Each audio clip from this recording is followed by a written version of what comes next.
እናመሰግናለን አቶ ይደግ። ኢትዮጵያ እና ኢትዮጵያውያን ኢትዮጵያም የእምነት ሀገር ትባላለች፣ ኢትዮጵያውያንም አማኞች ናቸው ይባላል። 99.9% በሚባል ደረጃ የኢትዮጵያ ሕዝብ አማኝ ስለመሆኑ ይነገራል። አሁን ግን ይህ እምነት ጌጥ ሆኖ የነበረ ቢሆንም በተወሰነ መልኩ እንደ ስጋት እየሆነ የመጣበትን ሁኔታ ህብረተሰቡ ይጠቁማል። አንዳንድ ድርጊቶችም እሱን ያሳያሉና እምነትን በምን መነጽር ነው የሚያየው? በአብዛኛው የአማኝ ሀገር ነች። አሁንም በእምነት እንዲሁ የምትታማ ሀገርም አይደለችም። ግን አሁን ላይ መንግስት በእምነት ውስጥ ጣልቃ በመግባት የእምነትን ስርዓት አስተዳደራዊ ስርዓት ማለት ነው ጣልቃ እየገባ በማስቸገሩ በአማኙ ዘንድ ፍራስትሬሽን የፍርሃት ምልከታ ያሳያል። እንዲሁ ትልልቅ የእምነት ተቋማት ብለን የምንጠራቸው ኦርቶዶክስ እና እስልምና መውሰድ እንችላለን። እምነት የነፃ ተቋም ስለሆነ ነፃ ሆኖ እንዲንቀሳቀስ እምነቱ በትክክል እንዲተገበር አማኙን እንዲጠብቅ አማኙ የእምነት አባቶችን በተገቢ ሁኔታ እንዲቀበል ትብብር ለኢትዮጵያ አንድነት ዳይሬክሽን ሳይሆን ነፃ ሜዳ ይሰጣል። ሃይማኖታዊ ተቋምን በምንም አይነት መንገድ ከፖለቲካዊ ተቋማት ጋር አዛምደን አንሰራም። ሃይማኖታዊ ተቋሞች ነፃ ገለልተኛ ሆነው እንዲሰሩ እናደርጋለን። ትብብር በሚፈልጉበት ሰዓት ግን መንግስታዊ የሆነውን ትብብር እናግዛለን ማለት ነው። በህገ መንግስት ደረጃም እንዲሁ መንግስታዊ ሃይማኖት የለም፣ ሃይማኖታዊ መንግስት የለም የሚል ህገ መንግስታዊ ድንጋጌ አለ። አሁን ያለውን የሃይማኖትና የመንግስት መቀራረብ በምን መልኩ ነው ያጤነው? ምን ብሎ ነው የገመገመው? ሃይማኖት በመንግስት ጣልቃ አይገባም፣ መንግስት በሃይማኖት ጣልቃ አይገባም በሚል ጽሁፍ አለ። በተግባር ደረጃ ግን አይደለም ያለው። በጽሁፍ የተጻፈውን ሳይሆን በትግበራ ደረጃ ሃይማኖት ላይ ፖለቲከኞች ወይም መንግስታዊ ስርዓት ጣልቃ መግባት የለበትም። ምክንያቱም ሃይማኖት ዘላለማዊ ነው። መንግስታዊ ስርዓት የ5 ዓመት ስርዓት ነው። ፖለቲከኞች ሃይማኖተኛውን እያዘዙ እዚህ ቦታ ይዘውታ እዚህ ቦታ ማኝህን አምጣ የሚል ትግበራ አንፈጽም፣ በታምርም አናምንበትም። በመሰረቱ አሁን ላይ እየተደረገ ያለው በሀገራችን ውስጥ ያለው ግጭት እንዲሰፋ ያደረገው ትልቁ ምክንያት ሃይማኖታዊ ስርዓቱ ሆኖ ባለመቆሙ እንጂ አሁን ላይ መንግስት ሲያጠፋ ተው ይበቃል፣ ምዕመናን ላይ አትፍጅ፣ ምዕመናን ላይ አደጋ አታድርስ፣ ቤተክርስቲያን ላይ አደጋ አታድርስ፣ መስጊድ ላይ አደጋ አታድርስ፣ ወይም በአጠቃላይ የእምነት ቦታዎች ላይ አደጋ ልታደርስ አይገባም ብሎ ሊገስጽ ይገባል፣ ሊናገር ይገባ ነበር። ግን አሁን በተገላቢጦሽ መንግስት ነው ሃይማኖትን እየገሰጸ ያለና ይሄ በጣም በአማኙ ዘንድ ሃይማኖቱ የት ላይ ነው ያለ የሚል እይታ እንዲያመጣ አድርጓልና የሃይማኖትን ያህል ልዕልና እንዲኖረው ነው የምናደርገው እንጂ በፖለቲከኞች በ5 ዓመት በሚመጣ ምርጫ በፖለቲከኞች እንዲዘወር እንዲመራ ምንም አይነት ፈቃድ አንሰጥም።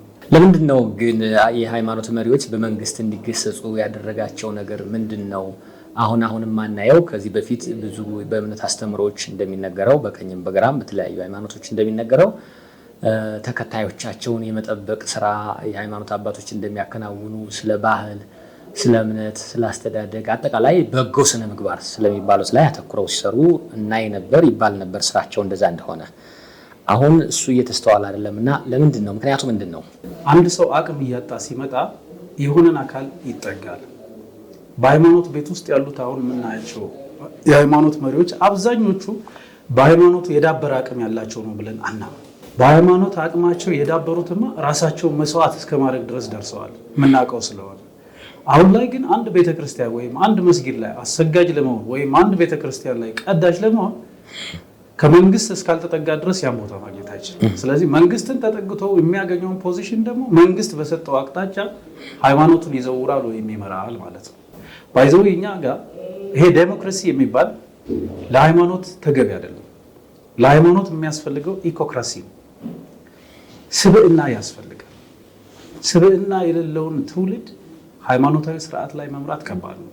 አሁን ላይ እየተከሰተ ያለው መንግስት ይህንን ነገር በራሱ መዋቅር ውስጥ ያሉ ሰዎችን በየቤተክርስቲያንና በየመስጊዱ ውስጥ በማስገባቱ የተነሳ ምዕመናኑ ላይም አደጋ ፈጥሯል። የሃይማኖት አባቶች ላይ ከፍተኛ አደጋ ፈጥሯል። እንደው እንደ ምሳሌ እንኳን ብትወስድ የመንግስት አደረጃጀት ስብሰባ ሲያካሂድ ግማሹን ወንበር የሚይዘው የሃይማኖት አባቶች ናቸው። አሁን ቶታሊ ዳቦ ቆራሽ አድርጓቸዋል እና ይሄ ሙሉ በሙሉ መወገድ አለበት። ሃይማኖታዊ ስርዓቶች ሃይማኖታዊ ስርዓታቸውን ጠብቀው ቢንቀሳቀሱ የሚያደርሱት ጫና አለ ወይ በሀገር ላይ ወይም በስርዓት ላይ? ብዙ ሀገሮች ላይ የምናየው ሃይማኖታዊ ስርዓትን በመንግስታዊ መዋቅር ማስገባት ትልቁ ሚንሱ ምንድን ነው? የሃይማኖት ተከታይ አሁን ለምሳሌ ኦርቶዶክስን ብትወስድ የኦርቶዶክስ ሃይማኖት ተከታይ ቁጥር በጣም ሰፊ ነው።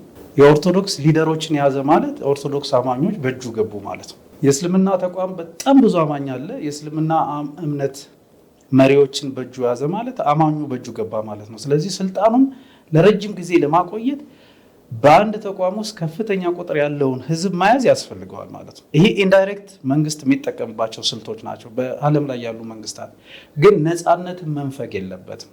የራሳቸውን የስልጣን ጊዜ ለማቆያ ወይ ለማራዘሚያ እንዲመቻቸው ሲሉ ይህንን ይጠቀማሉ እንጂ ለሃይማኖቱ ምንም ግብአት የለውም፣ ምንም የሚጠቅመው ነገር የለም። እና አንደኛ ሃይማኖታዊ መሪዎች የሃይማኖትን ይዘት ያለው አመራር ስልት መከተል አለባቸው። አንድ ይህ ከሃይማኖት አባቶች የሚጠበቅ ነው። ምዕመናኑ የሃይማኖት ሊደሮች የሚሰጡትን ዳይሬክሽን በደንብ ተቀብሎ ተገቢውን የሆነ ምላሽ መስጠት ይገባዋል። ከፖለቲከኞች ደግሞ በሃይማኖት ስርዓት ውስጥ ጣልቃ የመግባት ስርዓት ሊኖራቸው አይገባም። ምክንያቱም ራሳቸው ያወጡትን ህግ ራሳቸው እየጣሱት ነው ማለት ነው። በሃይማኖት መንግስታዊ ስርዓት አይገባም፣ በመንግስታዊ ስርዓት ሃይማኖት ጣልቃ አይገባም የሚለውን ስርዓት ሲጥሱ የራሳቸውን የስራ ተዋረድ እየጣሱ ነውና ፖለቲከኞች ወይም ተሿሚዎች በሃይማኖት ቤቶች ላይ ገብተው ሃይማኖታዊ ስርዓትን የሚያደናቅፍ ስርዓት ባያካሄዱ የተሻለ ሃይማኖታዊ ስርዓት ሀገራችን ላይ ይኖራል ማለት ነው። እንዲሁ በውጭ ሀገር የሚዘወሩ ብዙ የሃይማኖት ተልዕኮ ተሸክመው ግን ፖለቲካዊ ስርዓትን ለማራመድ የሚመጡ ኃይሎች አሉ። እነሱ የምንለየው ይህ ስርዓት በዚህ መልኩ ከሄደ ነው። በሃይማኖት ጉዳይ ፖለቲከኞች ማይገቡ ከሆነ፣ በፖለቲካው ላይ ሃይማኖት አባቶች ማይገቡ ከሆነ ሃይማኖት እና መንግስታዊ ስርዓት በተደባላለቀበት ሀገር ማን ምን እንደሚመራ አይታወቅም። በተለይ እንግዲህ እንደምናውቀው እኛ በሃይማኖት ቤቶች ላይ መንግስታዊ ቅስቀሳዎች አይካሄዱም።